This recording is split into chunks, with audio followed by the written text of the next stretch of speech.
खो गई है। रिंग? अरे मेरी एंगेजमेंट हुई ना इस ट्रिप में, तो मेरे फियांसे ने जो मुझे रिंग दी थी वो गायब है। आपकी फ्लाइट मिस हो जाएगी। मुझे वो रिंग ढूंढनी है, वो लिए बिना मैं नहीं वापस আচ্ছা, जाऊंगी। কখনো কি এমন হয়েছে যে খুব সাধারণ একটা আংটি খুঁজতে গিয়ে আপনি জীবনের এমন দামি একটা সম্পদ খুঁজে পেয়েছেন যা কখনো স্বপ্নেও ভাবেননি? ইউরোপের রাজকীয় রাস্তায় এক বদমেজাজি ট্যুর গাইড আর এক জেদি গুজরাটি মেয়ে। শুরুটা হয়েছিল এক হারানো আংটির খোঁজে আর কয়েকটা মিথ্যা অজুহাতে। কিন্তু এই আংটি খোঁজার আড়ালে তারা কি সত্যিই কোনো সম্পদ পেয়েছিল, নাকি হারিয়ে ফেলেছিল নিজেদেরকেই? কেন আংটি খুঁজে পাওয়ার পরেও সেটা লুকিয়ে রেখেছিল সেজাল? আর কেনই বা বলিউড বাদশাহ শাহরুখ খান নিজের শিকড় খুঁজতে ফিরে এলেন পাঞ্জাবের সরিষা খেতে? আজকে আমি যে মুভিটা এক্সপ্লেন করতে যাচ্ছি সেই মুভিটা 2017 সালে মুক্তিপ্রাপ্ত বলিউডের বাদশাহ কিং খান শাহরুখ খান এবং সুইটি কিউটি আনুষ্কা শর্মা অভিনীত রোমান্টিক কমেডি ড্রামা মুভি। মুভিটার নাম জব হেরি মিট সাজাল। तुम चीपो गंदे आदमियों पर, मैं तो नहीं हूं ना गंदी औरत। তো হাই, আমি মিকাইল ইসলাম, সিনে মিকাইল ইউটিউব চ্যানেলের নতুন আরও একটা ভিডিওতে আপনাকে স্বাগতম। তো চলুন শুরু করা যাক আজকের ধামাকা। মুভির শুরুতেই আমরা দেখি ইউরোপের রাজকীয় আর ব্যস্ত রাস্তাগুলোতে চারিদিকে পর্যটকদের ভিড়, হই হুল্লোড় আর সুন্দর সব স্থাপত্য। এই ভিড়ের মধ্যেই দেখি গল্পের হিরো হরিন্দর সিং, হ্যারিকে। সংক্ষেপে সবাই তাকে হ্যারি বলেই ডাকে। হ্যারি পেশায় ট্যুর গাইড। আমস্টারডাম থেকে শুরু করে পুরো ইউরোপের অলিতে গলিতে তার আনাগোনা। হ্যারি দেখতে যেমন হ্যান্ডসাম, ওর কাজও তেমন ইন্টারেস্টিং। প্রতিদিন নতুন নতুন মানুষের সাথে দেখা করা, তাদের ইউরোপের বিভিন্ন জায়গায় ঘোরানো আর হাজারো আবদার সামলানোই তার কাজ। তবে বাইরে থেকে হ্যারিকে যতটা হাসি খুশি মনে হয়, ভেতরে ভেতরে সে বড় একা আর বড্ড বদমেজাজি। সারাদিন ট্যুরিস্টদের প্যা প্যা শুনতে শুনতে হ্যারির মেজাজ যেন খিটখিটে হয়ে থাকে। একদিন হ্যারি মাত্রই একদল ট্যুরিস্টকে এয়ারপোর্টে ড্রপ করে স্বস্তির নিঃশ্বাস ফেলেছে। মনে মনে ভাবছে, যাক বাবা, আপদ বিদায় হলো, এবার একটু শান্তিতে কফি খাওয়া যাবে। কিন্তু কিন্তু কিন্তু কপাল খারাপ হলে যা হয় আর কি। ঠিক সেই মুহূর্তেই ঝড়ের বেগে হ্যারির সামনে এসে হাজির হয় এক তরুণী। তার নাম সেজাল জাফরি। সেজালকে দেখে মনে হচ্ছে ওর মাথার উপর আকাশ ভেঙে পড়েছে। একদম হন্তদন্ত হয়ে হাঁপাতে হাঁপাতে সে হ্যারিকে থামিয়ে দেয়। হ্যারি তো অবাক, কারণ এই সেজাল একটু আগেই তার সঙ্গে ট্যুরে ছিল এবং সেজালের পুরো ফ্যামিলি অলরেডি ফ্লাইটে উঠে পড়েছে। হ্যারি কিছু বলতেই যাবে, ঠিক তার আগেই সেজাল বলে ওঠে, হ্যারি, সর্বনাশ হয়ে গেছে, আমার এঙ্গেজমেন্টের আংটিটা কোথাও হারিয়ে ফেলেছি। আমার ফিয়েন্সি রূপেন আমাকে ওটা প্রপোজ করেছিল। আমি আংটিটা না পাওয়া পর্যন্ত এয়ারপোর্ট থেকে এক পাও নড়ব না। ভেবে দেখেন একবার অবস্থাটা, পুরো ফ্যামিলি প্লেনে করে দেশের পথে, আর এই মেয়ে শুধুমাত্র একটা আংটির জন্য মাঝপথে ফ্লাইট বাতিল করে বসে আছে। সেজালের পরিষ্কার কথা, ওই আংটি ছাড়া সে বাড়ি ফিরলে রূপেন আর তার বাড়ির লোকজন তাকে আস্ত রাখবে না। আংটিটা যেন ওর কাছে ওর লাইফের চেয়েও দামি। সেজাল নাসর বান্দার মতো হ্যারিকে বলতে থাকে, আমি জানি আংটিটা কোথায় পড়ে গেছে, তুমি যে আমাদের হোটেলে নামিয়ে দিয়েছিলে সেখানে আমার আংটিটা পড়ে গেছে। প্লিজ হ্যারি, তুমি আমাকে ওখানে নিয়ে চলো। হ্যারি এই কথাগুলো শুনে প্রচণ্ড বিরক্ত হয়ে যায় আর হাতের ঘড়ির দিকে দেখে সেজালকে বোঝানোর চেষ্টা করে, দেখুন ম্যাডাম, আপনার সাথে আমার কন্ট্যাক্ট এয়ারপোর্টে এসেই খতম। আমার পরের ট্যুরের বুকিং আছে, আমাকে সেখানে যেতে হবে। আপনার আংটির দায়িত্ব আমার না। কিন্তু সেজালও যেন তেন মেয়ে না, গুজরাটি মেয়ে।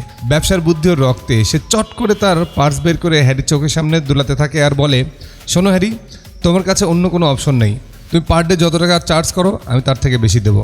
আমি এই অচেনা শহরে একটা মেয়ে, তুমি আমাকে বিপদে ফেলে সটকে পড়তে পারো না, তোমাকে যেতেই হবে। তখন হ্যারি চিন্তা করে, এ তো দেখি মহা মুসিবত। একদিকে কারি কারি টাকার লোভ, অন্যদিকে একটা সুন্দর মেয়ের কান্নাকাটি। শেষে অনিচ্ছা সত্ত্বেও পরিস্থিতির চাপে পড়ে সেজালকে নিজের গাড়িতে তুলে নেয় হ্যারি। গাড়ির ভিতরে সেজালের ছটফটানি দেখে হ্যারির মেজাজ তো একদম খারাপ হয়ে যায়। সেজাল জানালা দিয়ে এমনভাবে তাকাচ্ছিল যেন রাস্তা থেকে আংটিটা লাফ দিয়ে ওর কোলে চলে আসবে। আর হ্যারি মনে মনে বলতে থাকে, বাইরে বাই, কোন পাপের সাজা দিচ্ছিস আমাকে। তারা দুজন অবশেষে সেই হোটেলে পৌঁছায় যেখানে রূপেন সেজালকেও প্রপোজ করেছিল। হোটেলে ঢুকেই সেজাল পাগলের মতো হয়ে যায়। হোটেলের লবি থেকে শুরু করে সোফার নিচে, কার্পেটের নিচে কোনো কিছুই বাদ রাখে না। হ্যারু দায়সারাভাবে একটু এদিক ওদিক তাকায়, হাতড়ায়। সোফার কুশনগুলো উল্টে পাল্টে দেখতে দেখতে হ্যারি ক্লান্ত হয়ে বলে, ম্যাডাম, অনেক নাটক হয়েছে, কোথায় কোনো আংটি তো নেই। হার মেনে নিন আর ঘরের লক্ষ্মী ঘরে ফিরে যান। আংটি হয়তো এতক্ষণে অন্য কেউ পকেটে পরে ফেলেছে। যা শুনে সেজাল এবার অগ্নিমূর্তি হয়ে যায়। সে হারির একদম নাকের সামনে দাঁড়িয়ে চোখ রাঙিয়ে বলে, তুমি যদি আমাকে হেল্প না করো তাহলে আমি তোমার বসের কাছে কমপ্লেইন করব। আমি বলবো যে তুমি ট্যুরিস্টদের সাথে খারাপ ব্যবহার করো আর তাদের মাঝপথে ছেড়ে পালানোর চেষ্টা করো।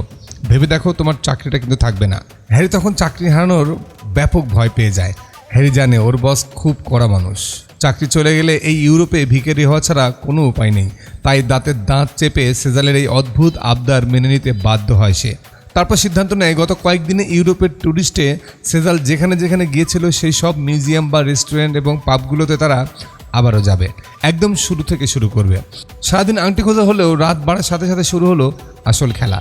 রাত হয়ে যাওয়ার কারণে তারা একটা হোটেলে রুম বুক করে।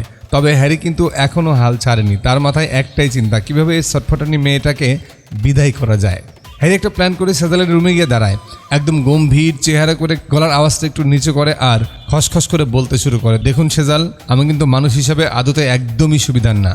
আমি একটু লম্পট টাইপের লোক, বুঝতেই পারছেন তো। হাতের কাছে কোনো মেয়ে মানুষ পেলে নিজেকে একদম কন্ট্রোল করতে পারি না। তাই বলছি, আমার সাথে থাকাটা আপনার জন্য একদম সেভ না। যে কোনো সময় কিন্তু অঘটন ঘটেই যেতে পারে।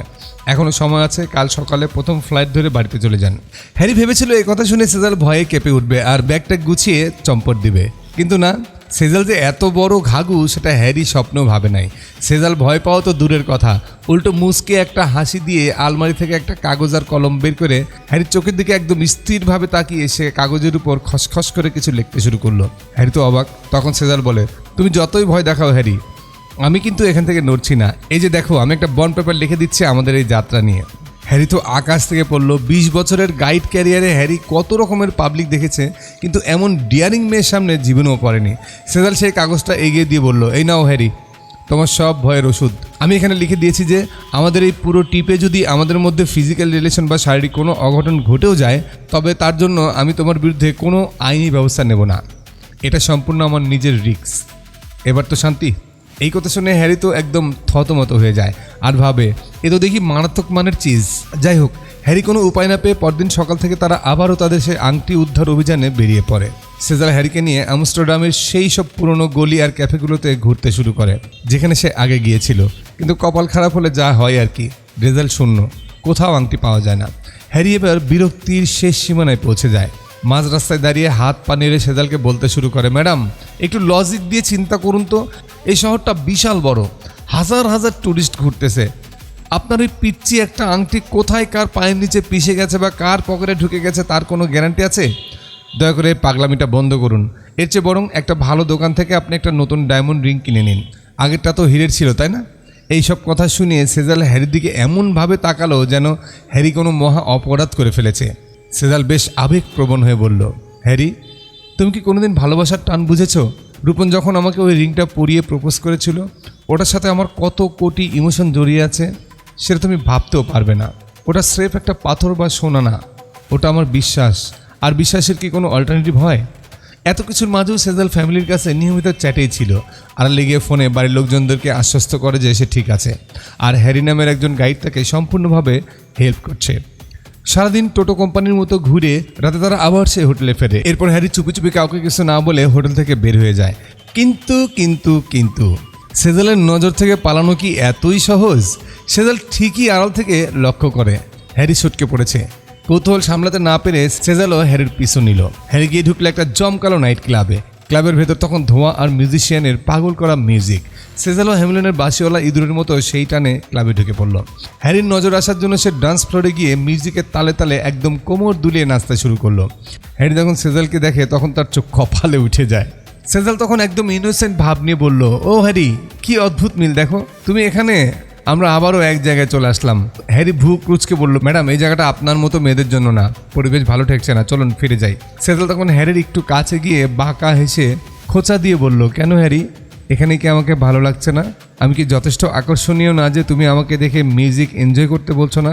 সেজাল হ্যারির চারপাশে ঘুরে ঘুরে একটু ফ্লার্ট করার চেষ্টা করে ডান্স করতে লাগলো। হ্যারি কিছুক্ষণ চুপ করে থেকে একটা দীর্ঘশ্বাস নিয়ে বলল, ম্যাডাম, আপনি নিজেকে যতই হট দেখানোর চেষ্টা করেন না কেন, ওই লুকটা আপনার সাথে স্যুট করে না। আপনাকে আসলে খুব সুইট এবং কিউট লাগছে, ঠিক যেন ছোট্ট একটা বাচ্চা। হ্যারি সেজালের প্রশংসা করেই চলছিল, কিন্তু সেজালের ইগোতে লাগলো বিরাট বড় একটা ধাক্কা। সেজাল আসলে নিজেকে হট একটা গার্ল চিন্তা করেছিল, আর হ্যারি ওকে বানিয়ে দিল কিউট একটা বাচ্চা। রাগে গসগস করতে করতে সেজাল সেখান থেকে বেরিয়ে আসে। পরদিন তারা আমস্টারডাম ছেড়ে চেক রিপাবলিকের রাজধানী প্রাগে চলে এলো। এখানেও আংটিটা খোঁজা হলো, কিন্তু হতাশাই ছিল সঙ্গী। সারাদিনের ক্লান্তি নিয়ে তারা এক জনমানবহীন বিল্ডিংয়ের খোলা বারান্দায় আটকা পড়ল। চারিদিকে ঘুটঘুটে অন্ধকার। সেজালের খুব ভয় লাগছিল।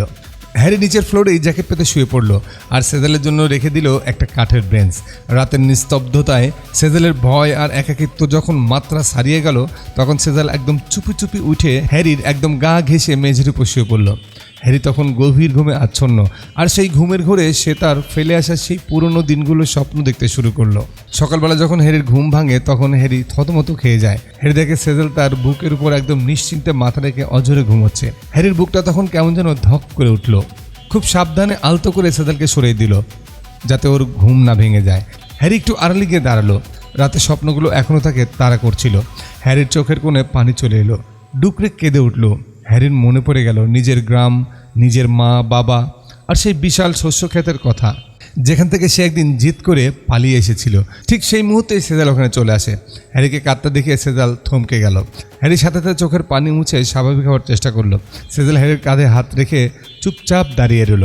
হ্যারি তখন ধরা গলায় বলল, সেজাল, তুমি কখনো পাঞ্জাব গিয়েছো? আমি ওখানকার নূরমহল নামের ছোট্ট একটা গ্রাম থেকে এসেছি। ওখানে আমার ভিটে মাটি আছে, আপনজন কাছের মানুষগুলো আছে। সেজালের চোখের দিকে তাকিয়ে হ্যারি বলতে শুরু করলো, জানো সেজাল, পাঞ্জাবের মানুষগুলো এত চিৎকার করে গান কেন গায়?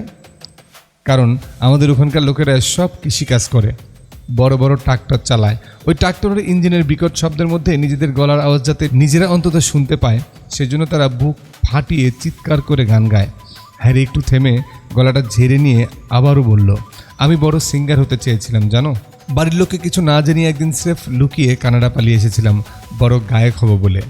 কিন্তু কপাল, সিঙ্গার হওয়া তো দূরের কথা, গেলাম ট্যুর গাইড হয়ে। মানুষের ব্যাগ টানার রাস্তা দেখানোই আমার কাজ। এরপর আর গ্রামে যাওয়ার সাহস হয়নি আমার। এই ব্যর্থ মুখটা নিয়ে বাবা মার সামনে কোন সাহসে গিয়ে দাঁড়াবো? কথাগুলো বলতে বলতে হ্যারি হঠাৎ কেন যেন খেপে গেল। পাগলের মতো মাঠ কাঁপানো সুরে পাঞ্জাবি এক লোকসঙ্গীত গাইতে শুরু করলো। হ্যারির এই দরদমাখা গানের সুরের সাথে সেজালও তাল মেলানোর চেষ্টা করলো, যদিও বেচারি পারল না। সে পাঞ্জাবি শব্দের আগামাথা কিছুই বোঝে না। গানটা শেষ হতে হ্যারি আবারও একদম নিশ্চুপ হয়ে যায়। সেজাল হ্যারির চোখের দিকে খুব নরম করে তাকিয়ে বলল, হ্যারি, আমি এখন বুঝতে পারছি তোমার এই শক্ত বুকের ভেতরে কতখানি কষ্ট জমে আছে। তুমি আসলে খুব একাকী, তাই না? একদম একা। একটা কাজ করো, আমি যতদিন এখানে আছি ততদিন তুমি আমাকে তোমার গার্লফ্রেন্ড মনে করো।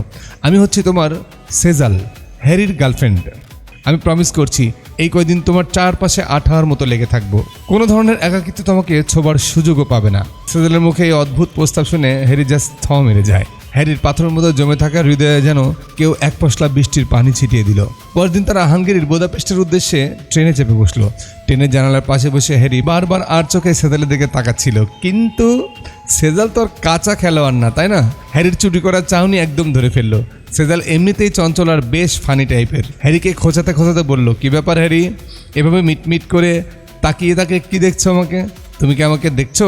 আরে তাকাও তাকাও, এটা তো এখন তোমার জন্য এখনও 100% অ্যালাউড। আমি তো তোমার বর্তমান গার্লফ্রেন্ড, তাই না? তাকাও, মন ভরে তাকাও। হ্যারি প্রথমে অস্বীকার করতে চেয়েছিল, কিন্তু সেজালের এই অনবরত দুষ্টুমিতে সে একদম বাধ্য হয়ে স্ট্যাচুর মতো এক দৃষ্টিতে ওর দিকে তাকিয়ে থাকলো। মজার ছলে তাকালেও হ্যারি নিজের অজান্তে অনুভব করলো এই চঞ্চল মেয়েটার মায়ে সে সত্যি কেন যেন অদ্ভুতভাবে হারিয়ে যাচ্ছে। আংটি তারা পায় নাই, কিন্তু হ্যারির মরা মনে নতুন করে ফুল ফুটতে শুরু করেছে। হাঙ্গেরি পৌঁছানোর পর তারা ঠিক সেই জায়গায় গেল যেখানে সেজাল রুপেনের সাথে শেষ দেখা করেছিল। সেজাল জায়গাটা মনে করার চেষ্টা করে বলল, দেখো হ্যারি, আমি ঠিক এই জায়গাটায় দাঁড়িয়েছিলাম। এরপর রুপেন এলো, আমরা ক্যাফেতে গেলাম, কিন্তু মুশকিল হলো ওই ক্যাফেতে যাওয়ার রাস্তাটা আমার ঠিক মনে পড়ছে না।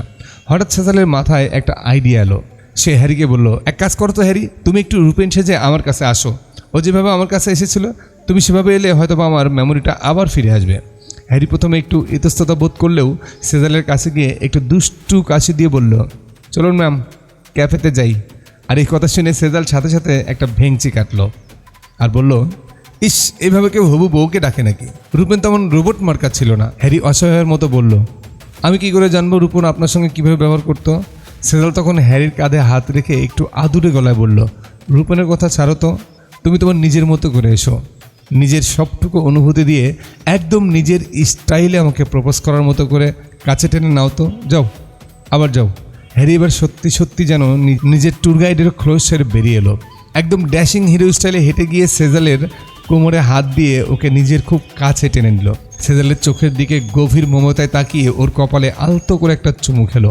তারপর সেজালের হাতটা শক্ত করে ধরে এমনভাবে হাঁটতে শুরু করলো যেন ওরা জন্মান্তরের সাথী। হ্যারি আসলে তখন অভিনয় করছিল না রূপেনের জায়গায়। ও নিজেকে নিজের জায়গায় বসিয়ে ফেলেছিল। সেজাল তো হ্যারির এই রোমান্টিক ভাব দেখে একদম ফিদা হয়ে যায় আর বলে, ইস হ্যারি, রূপেন যদি তোমার অর্ধেকটা রোমান্টিক হতো তাহলে তো কোনো কথাই ছিল না। হ্যারি এবার আরও সিরিয়াস হয়ে সেজালের চোখের দিকে তাকিয়ে খুব শান্তভাবে বলল, সেজাল, আমরা কিন্তু ধীরে ধীরে একটা ফাঁদে পা দিচ্ছি, বুঝতে পারছো তো, ভালোবাসার ফাঁদ। শোনো সেজাল, তোমাকে কিন্তু একদিন না একদিন চলে যেতেই হবে, আর আমাদের মধ্যে যাই হোক না কেন শেষে তোমাকে ওই রূপেনের কাছে ফিরতেই হবে। তাই বলছি, যাবার সময় একবারও পেছনে ফিরে তাকাবে না, তাকালে কিন্তু আমাদের দুজনের জন্যই বেঁচে থাকাটা একদম মুশকিল হয়ে যাবে। তখন সেজাল হ্যারির এইসব কথা শুনে খিলখিল করে হেসে উঠল, যেন হ্যারি এতক্ষণ কোনো জোক শুনিয়েছে। তখন সেজাল হ্যারির মুখ থেকে কথা কেড়ে নিয়ে বলল, তুমি বড্ড বেশি ভাবো হ্যারি, আমি ইউরোপের মেয়ে না যে নিজের হবু বরকে ফেলে একটা ট্যুর গাইডের সাথে পালিয়ে যাব। আমি নিজেকে খুব ভালো করে চিনি, আমি জাস্ট আংটিটা পেয়ে গেলে তোমাকে একটা টাটা বাই বাই বলে প্লেনে উঠে পড়বো। তাই ওইসব ফালতু চিন্তা বাদ দাও, তুমি নিজেকে সামনে রাখো। আর হ্যাঁ, 25 নভেম্বর মুম্বাইতে আমার বিয়ে, আসছো কিন্তু, মজা হবে। হ্যারি কোনো উত্তর দিল না। ও বুঝতে পারছে এই আংটিটা খোঁজার মিশনটা এখন আর নিছক সফল নেই, এটা একটা মরণ ফাঁদ হয়ে দাঁড়িয়েছে তার জন্য। এর মধ্যেই হ্যারি জুনিয়র কলিং মায়াস্কো একটা ব্রেকিং নিউজ নিয়ে হাজির হয়। সে হ্যারিকে জানায়, ভাই গরম খবর আছে, সেজাল আর রূপেন যে ক্যাফেতে বসেছিল সেখানে একটা আংটি পাওয়া গিয়েছিল, কিন্তু সমস্যা হলো অন্য একটা মেয়ে এসে ওই আংটিটা নিজের বলে দাবি করে নিয়ে গেছে। খবরটা শোনা মাত্রই হ্যারি আর সেজাল ঝড়ের বেগে সেই ক্যাফেতে দৌড় দেয়। সেখানে গিয়ে জানতে পারে নাস্তাজ্জা নামের এক মেয়ে আংটিটা নিজের বলে নিয়ে চলে গেছে এবং সে এখন প্রাগে আছে। সেজাল তো রেগে মেগে আগুন, হ্যারি ওই মেয়েটা নির্ঘাত একটা চোর, আমার আংটিটা নিজের বলে চালিয়ে দিল, ওকে আমি টেনে ছিঁড়ে ফেলবো, চলো এখনই প্রাগও যাব। দুজনই তাড়াহুড়া করে স্টেশনে ফিরে গেল। হ্যারি আর সেজাল ট্রেনে উঠে পড়ল। প্রাগে পৌঁছানোর পর তারা হুন্নে হয়ে নাস্তাজ্জাকে খুঁজতে লাগলো। শেষ পর্যন্ত মেয়েটাকে পাইল ঠিকই, কিন্তু সেখানে একটা ভয়ঙ্কর দৃশ্য দেখা গেল। সেখানে নাস্তাজ্জাকে কিছু গুন্ডা ঘিরে ধরেছে। সেখানে সে চিৎকার করছে আর ফোন করছে, বলছে গ্যাস ফোন করেছে, গ্যাস তোর সাথে কথা বলতে চায়। নাস্তাজ্জা তো ভয়ে নীল হয়ে যায়। আর ঠিক তখনই হ্যারি সেখানে পৌঁছে যায়। সে একাই গুন্ডাদের ধোলাই দিয়ে নাস্তাজ্জাকে উদ্ধার করে তাকে নিরাপদ জায়গায় নিয়ে চলে আসে। নাস্তাজ্জা একটু নর্মাল হওয়ার পর হ্যারি কড়া গলায় জিজ্ঞাসা করলো, শোনো, তুমি ক্যাফে থেকে যে আংটিটা এনেছো ওই আংটিটা ম্যাডামের, জলদি ফেরত দাও। নাস্তাজ্জা তখন অসহায়ভাবে মাথা নেড়ে বলল, বিশ্বাস করো হ্যারি, আংটিটা এখন আর আমার কাছে নেই, আমি আংটিটা গ্যাসের মুখের উপর ছুঁড়ে মেরে চলে এসেছি। এই কথা শুনে হ্যারি আর সেজাল তো আকাশ থেকে পড়লো। মনে মনে চিন্তা করলো, এই গ্যাসটা আবার কি? অবশেষে তারা জানতে পারলো যে গ্যাস একটা লোকের নাম। তখন নাস্তাজ্জা বলল, গ্যাস হলো একটা ভয়ঙ্কর ক্রিমিনাল যার সাথে তার সম্পর্ক ছিল। ওই গ্যাসই তাকে আংটিটা দিয়ে তাকে প্রপোজ করেছিল, কিন্তু লোকটা জঘন্য হওয়াতে নাস্তাজ্জা ব্রেকআপ করে আংটিটা তার মুখে মেরেছিল। আংটিটা এখন গ্যাসের কাছে আছে আর সে এখন পর্তুগালের লিসবনে। যাওয়ার আগে নাস্তাজ্জা সাবধান করে দিল যে গ্যাস কিন্তু খুবই ডেঞ্জারাস লোক, সাবধানে থেকো। আংটির নেশায় হ্যারি আর সেজাল এবার উড়ে গেল পর্তুগালে। এই লম্বা সফরে ওদের বন্ধুত্ব এখন ভালোবাসায় পরিণত হতে শুরু করেছে। হ্যারিও বুঝতে পারছে সেজালের এই মায়ায় ও একদম পাগল হয়ে যাচ্ছে। লিসবনে পৌঁছে তারা গ্যাসের আস্তানায় গেল। হ্যারি সেজালকে বাইরে বসিয়ে রেখে একাই ভেতরে ঢুকলো। গ্যাসের আসল নাম হলো গিয়াসউদ্দিন মোহাম্মদ কুরাইশি, কিন্তু ইউরোপিয়ানরা এত লম্বা নাম বলতে পারে না, তাই ওকে সংক্ষেপে গ্যাস বলে ডাকে। সেও একজন ইন্ডিয়ান। গ্যাস হ্যারির দিকে তীক্ষ্ণ চোখে তাকিয়ে ভারী গলায় জিজ্ঞাসা করলো, কে তুমি আর আমাকে কেন খুঁজছো? হ্যারি বুক টান টান করে শক্তভাবে বলল, আমি এখানে একটা আংটি খুঁজতে এসেছি যা আপনার কাছে আছে। প্রাগে আপনি যে আংটিটা নাস্তাজ্জাকে দিয়েছিলেন ওটা আসলে এই ম্যাডামের। গ্যাস হ্যারির কথা শুনে একটা তাচ্ছিলের হাসি হাসলো। সে আংটিটা নিজের বলে দাবি করে বসলে পুরো রুমের পরিবেশ একদম থমথমে হয়ে গেল। হ্যারি যখন আংটিটা নিজের বলে দাবি করলো তখন গ্যাসের লোকজনের মনে একটা খটকা লাগলো। তারা ভাবলো, একজন ট্যুর গাইড এত সাহস পায় কোথা থেকে? নিশ্চয়ই সে পুলিশের লোক বা আন্ডার কাভার এজেন্ট। মুহূর্তের মধ্যে খেল খতম। তারা হ্যারি আর সেজাল দুজনকেই চাপটে ধরে কিডন্যাপ করে ফেললো। তাদের হাত পা মুখ শক্ত করে বেঁধে নিয়ে যাওয়া হলো এক অন্ধকার আস্তানায়। সেখানে হ্যারির উপর শুরু হলো অকথ্য টর্চার।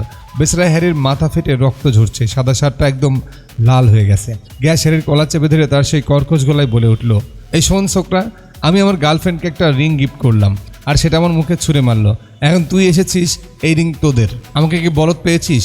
সোজা সাপটা বল, তোদেরকে কে পাঠিয়েছে? আমার এই জায়গার খবর দিল কে তোকে? এদিকে হ্যারি যন্ত্রণায় ছটফট করলেও তার মাথা কিন্তু একদম ঠান্ডা। হ্যারি বুঝে ফেলেছে এখানে মাথা গরম করে কাজ হবে না, খেলটা খেলতে হবে বুদ্ধি দিয়ে। তখন হ্যারি একটু তাচ্ছিলের হাসি দিয়ে বলল, তোর নাম গিয়াসউদ্দিন তাই না? আমাদের রেকর্ডে এই নামটাই লেখা আছে। নামটা শোনার পর গ্যাসের দলবলের মধ্যে কানাঘুষা শুরু হয়ে গেল। গ্যাস একটু থতমত খেয়ে বলল, কিসের রেকর্ড? হ্যারি এবার তুরুষের তাসটা দান দিয়ে বলল, ইউরোপে অবৈধভাবে ঢুকে লুকোচুরি খেলছিস তো তাই না? তোদের কারো কাছে অরিজিনাল কাগজপত্র নাই আমি জানি। এই যে তোরা সবাই সবার আইডি কার্ড বের করতো দেখি। আমার ডিপার্টমেন্টের লোক অলরেডি আমার ফোন ট্র্যাপ করছে, কিছুক্ষণের মধ্যে এখানে পুলিশ এসে হাজির হবে। কথায় আছে না, চোরের মন পুলিশ পুলিশ। এদের কারো কাছেই বৈধ কাগজ নেই। হ্যারির সেই লেভেলের কনফিডেন্ট দেখে তারা সত্যি ভেবে নিয়েছে হ্যারি সত্যি পুলিশের কোনো বড় অফিসার। তাই জেল খাটার ভয়ে তারা হ্যারি আর সেজালের বাঁধন খুলে দিয়ে যে যেদিকে পারল পালিয়ে গেল। হ্যারির এই অসাধারণ চালাকি একদম ম্যাজিকের মতো কাজ হয়ে গেল। বিপদ কেটে যেতেই সেজাল পাগলের মতো হয়ে হ্যারির কাছে ছুটে এলো। হ্যারির মাথা থেকে রক্ত বেরোচ্ছে দেখে সেজাল কান্নায় ভেঙে পড়লে সে হন্য হয়ে নিজের ব্যাগটা হাতড়াতে লাগলো। ব্যাগের মধ্যে যদি কোনো ব্যান্ডেজ বা ওষুধ পাওয়া যায়। আর ঠিক তখনই ঘটলো একটা মহাকাণ্ড। ব্যাগটা উপর করে ঝাড়তেই টুপ করে একটা জিনিস কার্পেটের উপর পড়ে জিলিক দিয়ে উঠল। সেজাল একদম পাথর হয়ে গেল। কি, এটা তো সেই আংটি, এতদিন ধরে যেই আংটির জন্য তারা পাগলের মতো ইউরোপ চষে বেড়ালো। হ্যারি তার জীবন বাজি রাখলো, সে আংটি আসলে হারাই নাই। আংটিটা সেজালের ব্যাগের এক কোণায় আটকে ছিল। সেজাল কয়েক মুহূর্তে স্তব্ধ হয়ে আংটির দিকে তাকিয়ে থাকলো, কিন্তু অদ্ভুত ব্যাপার কি জানেন, সে হ্যারিকে কিছুই জানালো না। আংটিটা চট করে হাতের মুঠোয় লুকিয়ে ফেললো, কারণ সেজাল জানতো আংটি পাওয়া গেছে জানলেই হ্যারির সাথে এই জার্নিটা শেষ হয়ে যাবে। সেজাল আসলে এই কয়দিনে হ্যারির মায়ায় এমনভাবে পড়ে গেছে যে সে আরও কিছুটা সময় এই লোকটার পাশে থাকতে চায়। সে মনে মনে রিয়েলাইজ করে ফেলেছে যে সেও হ্যারিকে ভালোবেসে ফেলেছে, কিন্তু নিজেকে মানাতে পারছে না। সেদিন রাতে হোটেলে ফিরে আসার পর তাদের মধ্যে একটা অদ্ভুত নিস্তব্ধতা কাজ করছিল। হ্যারির ব্যথার চেয়েও বড় হয়ে দাঁড়িয়েছিল তাদের বিচ্ছেদের ভয়। তারা দুজনে ওই রাতে একে অপরের খুব কাছাকাছি চলে এসেছিল। মনে হচ্ছিল তারা আবেগে নিজেদের উপর নিয়ন্ত্রণ হারিয়ে ফেলবে, কিন্তু হ্যারি নিজেকে সামলে নেয়, কারণ হ্যারি জানে সে একজন সাধারণ ট্যুর গাইড আর সেজাল ধনী ঘরের হবু বউ। আর এই সম্পর্কের কোনো ভবিষ্যৎ নেই। হ্যারি নিজেকে সেজালের উপযুক্ত মনে না করে ভালোই করলো, অন্তত ভুলটা করলো না। হ্যারির বুকের ভেতরটা ফেটে যাচ্ছিল, কিন্তু অনেক কষ্টে নিজেকে কন্ট্রোল করে নিল। পরদিন ছিল হ্যারির বন্ধু মায়াস্কের বিয়ে। তারা দুজন সেই বিয়েতে যোগ দিল। পাঞ্জাবি ঢোলের শব্দে বিয়ের 4-5টা মুখর। হ্যারি আর সেজালকে একসাথে হাসাহাসি করতে দেখে মায়াস্ক মুগ্ধ হয়ে বলেই ফেললো, ভাই তোদের দুজনকে না একসাথে জাস্ট দারুণ মানিয়েছে, একদম পারফেক্ট কাপল মনে হচ্ছে। তোদের মধ্যে আসলে চক্করটা কি খুলে বলতো? মায়াসের কথা শুনে সেজালও একটু লজ্জা পেয়ে মাথা নিচু করে একটু মুচকি হাসলো। তারপর একটু আলতো করে বলল, জানো মায়াস্ক, হ্যারির সাথে থেকে আমি এই কয়দিনে আমার ভেতরে নতুন একটা সেজালকে খুঁজে পেয়েছি। আমি যে এত পাগলামি করতে পারি এটা আমার ধারণার বাইরেই ছিল। হ্যারির সাথে কাটানো প্রতিটা মুহূর্ত আমার জীবনের সেরা সম্পদ হয়ে থাকবে। কিন্তু ওই যে একটা কথা আছে না, সুখের দিনগুলো বড্ড তাড়াতাড়ি শেষ হয়ে যায়। ততক্ষণে সেজালের মনে পড়ে যায় সফরটা কালকেই শেষ হয়ে যাবে। সেজালকে ফিরে যেতে হবে মুম্বাইয়ের সেই ম্যাকি আর সাজানো জীবনে। সেজাল হ্যারির চোখের দিকে তাকিয়ে সরাসরি একটা প্রশ্ন করে বসলো, আমার কাছে তোমার কি কোনো প্রত্যাশা নেই? এই যে আমরা এত কাছাকাছি এলাম, তোমার মনে কি আমার জন্য একটু ভালোবাসা জন্মায়নি? হ্যারি পাথরের মতো দাঁড়িয়ে থাকে, তার বুক ফেটে কান্না আসছিল, কিন্তু মুখে একটা ছোট্টটা স্লান হাসি ফুটিয়ে তুলল। হ্যারি কোনোভাবেই চায়নি সেজালকে কোনো মিথ্যা আশ্বাস দিতে। হ্যারি নিজেকে শক্ত করে বলল, দেখো সেজাল, আমি শুধুমাত্র একজন সাধারণ ট্যুর গাইড। আমার জীবনটা কোন শখে চলে সেটা আমি জানি। আমাদের এই কয়েকদিনের পাগলামিটা স্রেফ একটা মোহের ঘোর ছাড়া আর কিছুই না। সময় গেলে সব ঠিকঠাক হয়ে যাবে, তুমি আমায় ভুলেও যাবে। তোমার পাশে দাঁড়ানোর কোনো যোগ্যতা আমার নেই। শুধু তাই নয়, সেজালকে নিজের থেকে দূরে সরানোর জন্য হ্যারি আরও কিছু কটু কথা শুনিয়ে দিল। সেজালের বুকটা যেন চুরমার হয়ে গেল। ও কোনো মতে কান্না চেপে ওখান থেকে বেরিয়ে এলো। ওই কনকনে ইউরোপের ঠান্ডাতেও সেজালের ভেতরটা তখন পুড়ে ছাই হয়ে যাচ্ছিল। সেদিন রাতেই সেজাল তার বোনকে ভিডিও কল দিল। কান্নায় বুক ফেটে যাচ্ছিল সেজালের। সে তার বোনকে বলল, আমি কালকে মুম্বাই ফিরে আসছি। তারপর হ্যারির কাছে গিয়ে একটা কথাই বলল, হ্যারি, কালকে আমার ফ্লাইটের টিকিটটা বুক করে দিতে পারবে? এরপর দিন এয়ারপোর্টে যাওয়ার পথে গাড়ির ভেতরটা ছিল অন্ধকার কবরের মতো নিস্তব্ধ। এরপর হ্যারি টিকিট কেটে সেজালের হাতে ধরিয়ে দিল। ঠিক তখনই সেজাল তার ব্যাগ থেকে সেই আংটিটা বের করে হ্যারির চোখের সামনে ধরল। এটা দেখে হ্যারি একদম থতমত খেয়ে গেল। তখন সেজাল একটু হাসি দিয়ে বলল, জানতে চাও আংটিটা কোথায় ছিল? এটা আমার ব্যাগেই ছিল হ্যারি, আমি 2 দিন আগে এটা খুঁজে পেয়েছিলাম, কিন্তু তোমার সাথে আরেকটু সময় কাটাবো বলে আমি এটা লুকিয়ে রেখেছিলাম। এই কথাগুলো শুনে হ্যারি একদম বোকার মতো দাঁড়িয়ে থাকে, তার মুখে কোনো কথাই নাই। সেজাল ইমিগ্রেশনের দিকে যেতে যেতে শুধু একটা কথাই বলে গেল, মানুষ কি সব সময় যা খুঁজে তা সত্যিই খুঁজে পায়? সেজাল চলে যাওয়ার পর সেই এয়ারপোর্টে হ্যারি একা দাঁড়িয়ে থাকলো। ওর মনে তখন একটা কথাই বাজছিল, সারা জীবন দেশ বিদেশে কিছু একটা খুঁজে বেরিয়েছে। আজও বুঝতে পারলো আসলে হ্যারি যাকে খুঁজছিল সে ছিল সেজাল, আর সে অমূল্য রত্নটাকেও নিজ হাতে বিদায় দিল। সেজাল ইন্ডিয়া ফিরে গেল, আর হ্যারি ফিরে এলো ওর সেই পুরনো একঘেয়ে ট্যুর গাইডের জীবনে। ইউরোপের রাস্তা দিয়ে হাঁটার সময় হ্যারি এখন প্রতিটা সময় প্রতিটা মুহূর্ত সেজালের শূন্যতায় হাহাকার হয়ে ওঠে। একদিন হ্যারি তার ছোট ভাই মায়াস্কোকে সব কথা খুলে বললে মায়াস্কো তো অবাক হয়ে যায় আর বলে, ভাই এই কথাগুলো তোমার সেজালের সামনে স্বীকার করা উচিত ছিল, কিন্তু তুমি কেন ওকে তোমার মনের কথা বললে না? হ্যারি হতাশ হয়ে বলে, বললেই কি সব ঠিক হয়ে যেত? ওকে নিজের ঘর সংসার ছেড়ে আমার মতো এক ভবঘুরের সাথে থাকতে আসতো? মায়াস্কো তখন হ্যারির চোখে চোখ রেখে বলল, কে জানে, তুমি তো আর ওকে সেটা কোনোদিনই জিজ্ঞাসা করনি, কিন্তু এখন আর ভেবে লাভ কি? ভাই অনেক দেরি হয়ে গেছে, কাল কিন্তু সেজালের বিয়ে। মায়াস্কোর কথা শুনে হ্যারির ভেতরটা যেন আবারও কেঁপে উঠল। চিৎকার করে বলল, না, এই আফসোস নিয়ে আমি বেঁচে থাকতে পারবো না। ওকে আমার বিয়ের আগেই জিজ্ঞাসা করতে হবে। আমি কথা দিয়েছিলাম যে ওর বিয়েতে আমি থাকবো, আর আমি যাবই। এরপর 25শে নভেম্বর মুম্বাইয়ের সেই জমকালো ভেন্যুতে হ্যারি একদম শেষ মুহূর্তে হাঁপাতে হাঁপাতে গিয়ে পৌঁছালো। কিন্তু ভেতরে ঢুকেই হ্যারি আকাশ থেকে পড়ল। সেখানে বিয়ে হচ্ছে ঠিকই, কিন্তু রিসেপশনে সেজালের নাম নেই, অন্য এক দম্পতির বিয়ে হচ্ছে। হ্যারি তখন হতভম্ব হয়ে জিজ্ঞাসা করলো, এখানে তো আর সেজাল জাফরের বিয়ে হওয়ার কথা ছিল, সে কোথায়? মেয়েটা জানালো, হ্যাঁ বিয়ে হওয়ার কথা ছিল, কিন্তু কোনো এক কারণে বিয়ে বন্ধ হয়ে গেছে। ভ্যানুটা খালি ছিল, তাই আমরা এটাকে বুক করেছি। হ্যারি যেন নিজের কানকেও বিশ্বাস করতে পারছে না। পাগলের মতো সেজালকে খুঁজতে লাগলো। হলের বাইরে বেরিয়ে আসতেই হঠাৎ হ্যারির চোখ গেল দূরের এক কোনায় একটা বেঞ্চে একা চুপচাপ বসে আছে সেজাল। যেন একটা পাথরের মূর্তির মতো হ্যারির জন্য অপেক্ষা করছিল সেজাল। হ্যারি সেজালের সামনে গিয়ে দাঁড়াতেই সেজাল মুচকে এসে বলল, আমার বিয়েটা ভেঙে গেছে হ্যারি, রূপেন আর আমি এখন আর একসাথে নেই।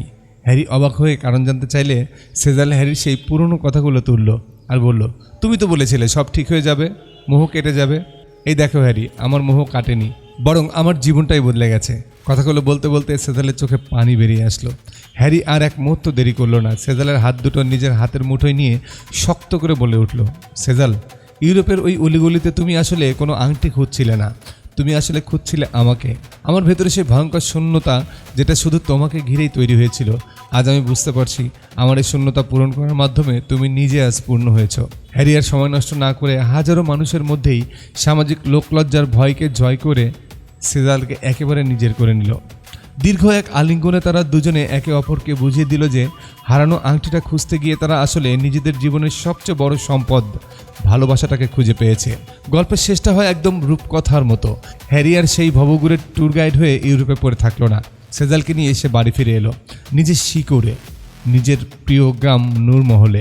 হ্যারির মা বাবা যখন দেখলেন তাদের সেই হারিয়ে যাওয়া ছেলে ঘরণী নিয়ে ফিরে এসেছে, তখন তাদের আনন্দের সীমা রইল না। হ্যারির পরিবার খুশিতে কান্না করে দিল। পাঞ্জাবের শস্য ক্ষেতের স্নিগ্ধ বাতাসে হ্যারি আর সেজালের নতুন জীবন শুরু হলো। আর এখানেই হ্যারি আর সেজালের এই টক ঝাল মিষ্টি প্রেমের গল্পটা শেষ হয়ে গেল। তো কেমন লাগলো গল্পটা সেটা অবশ্যই কমেন্ট করে জানাতে পারেন। আর যদি আমাদের চ্যানেলে নতুন হয়ে থাকেন তাহলে অবশ্যই একটা লাইক দিয়ে সাবস্ক্রাইব করে দেবেন, আর কমেন্ট কিন্তু অবশ্যই একটা করবেন। ভিডিওটা শেষ পর্যন্ত দেখার জন্য আপনাকে অসংখ্য ধন্যবাদ। এরকম দারুণ দারুণ ভিডিও পেতে আমাদের সঙ্গে থাকুন। আর এই যে বাম পাশে ভেসে উঠেছে আমাদের দ্বিতীয় চ্যানেল কোরিয়ান সিনেমিকাইল, ওখানে কোরিয়ান মুভিগুলো এক্সপ্লেন করছি, সাবস্ক্রাইব করে রাখবেন।